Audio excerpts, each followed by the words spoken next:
Today we are learning how to combine square roots, or in other words, how to add and subtract square roots. The reason why we use combine is because it might remind you of another time that we've used the word combine when we combined like terms. Let's review how we combined like terms so we can remember. When we combined like terms, we could only add things that had the same variable. So I'm going to find all my x's and I'm going to add those together. For x minus 5x, I just subtract the coefficients and I get negative 1x. Now let's look at our y's. I have negative 2y and then I have plus 10y. Negative 2y plus 10y is just positive 8y. So I'll write that down. And then I have minus 9. There's nothing for that to combine, so I don't actually have to do anything with it. So I'll just write minus 9. And this was how we simplified this expression. We didn't actually find out what it equaled because we don't know what x and y were. We are simplifying radical expressions. We're not going to find exactly what they are. We're just going to write them in their simplest form before when you might plug it into your calculator or figure out in your head an approximation. The reason why we're combining like terms in this way, in my class, we actually did an investigation and we found that we cannot add the numbers inside square roots and get the same answer. Here's an example. The square root of 4 plus the square root of 9, if you evaluate this separately like it's supposed to, you get 2 plus 3, which equals 5. If you try and add them beforehand, which I'm going to do in red because you can't do it, you get 4 plus 9 is 13, and the square root of 13 is somewhere between 3 and 4. We're going to say it approximates to about like 3.6 or so. So when you look at this, 3.6 does not equal 5, so we can't add the numbers inside. All we can do is arrange them, gather them together, just like we did with our variables in this example. Let's look at how it's similar and how we're going to do it today. So just like doing variables, we have to combine like terms. What is a like term? Well, let's talk about that. When dealing with variable expressions, like terms have the same variable, or the same letter, and the same power. So you can't combine x with x squared. When dealing with radicals, like terms have the same root, like square root or cube root, and the same radicand, or the same number inside the radical. Obviously, the square root of 100 is going to be way bigger than the square root of 1. So we want to make sure that it's the same value that we're combining, just like we did with x and y. We're only going to be dealing with square roots in this unit. You might deal with other roots later on. So all we need to make sure is that each term is simplified, just like fractions and anything else you wanted in simplest form, and that each radicand is the same. If the radicands are not the same, we cannot combine the terms. Let's go ahead and do an easy example. This one. So when we talked about our like terms, we said that each radicand needs to be the same in order to combine them. This one, each number under the radical is the same. The number in front is different, but that's the coefficient. So if I were to rewrite this as if the red splotches were variables, this would be like 4x minus 9x. And I can combine those. 4x minus 9x is negative 5x.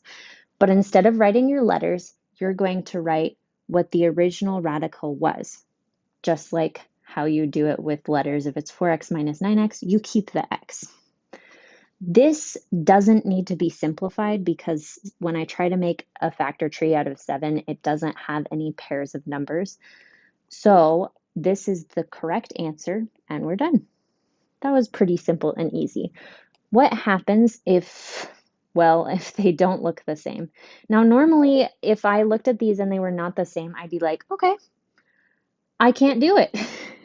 But these radicals are tricky because these ones are not in simplest form. Let's go ahead and make them in simplest form and see if we can combine them. I know that 8 is going to be 3 2's. So I'm going to go ahead and keep the 3. Don't let that 3 get lost. And write the 3 2's underneath the radical. Then for this one, I'm going to subtract the square root of 18. That simplifies to, okay, minus, remember that minus, how we don't want to lose it? Okay, the square root of 3 times 3 times 2. Okay, I can't subtract these yet, but let's go ahead and simplify them. I have a pair of 2's, so that's going to go out, and then there's going to be a 2 remaining. I have a pair of 3's, so that's going to go out. Now, when I simplify, 2 times 3 is 6, and there's just 2 underneath. So if the other one is just a 2, we can subtract and we're good. This is minus 3 times the square root of, hey, there's just a 2 under there too. Now I have like terms. If we said the square root of 2 was x, I have 6x minus 3x. And 6 minus 3 is 3. So my front number will be 3, but the inside number is going to be exactly the same. Okay, now let's go over here and look. There are a couple ways to do this one. We could do it like we did E, where we simplify first and then we add. Or we could add first and then simplify. The reason why we could do either of these options is because we actually have two terms that are the same. The important part is that you always, always, always remember to simplify. I'm going to add first because I feel like that's really easy and then I don't have to keep track of two different terms. So both of these have an invisible 1 in the front. That's our coefficient. And 1 square root of 18 plus another square root of 18 is 2 square root of 18s. So I did my first step and I added them. Now I'm going to simplify the square root of 18. And here's what I'm getting. Now remember that 2 out in front and write the square root of 3 times 2. Now when I simplify, I see a pair, so that ends up in front. And that 2 doesn't have a buddy, so it stays inside the radical. Now 3 times 2 is 6. And that's the square root of 2. Let's go ahead and just look at F. Oh, it's a doozy. When you look at this, can you automatically add these together? No, you cannot, because the radicals are not the same underneath.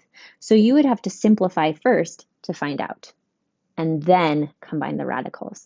In the interest of keeping this video short, I'm going to let you try this one yourself, and then I'll show you the answer. The answer on this one is negative 34 square roots of 2. Did you get the same answer? If you didn't get the same answer, it might be because you lost track of one of the coefficients after you simplified. Remember to always keep track of it and write it at the front.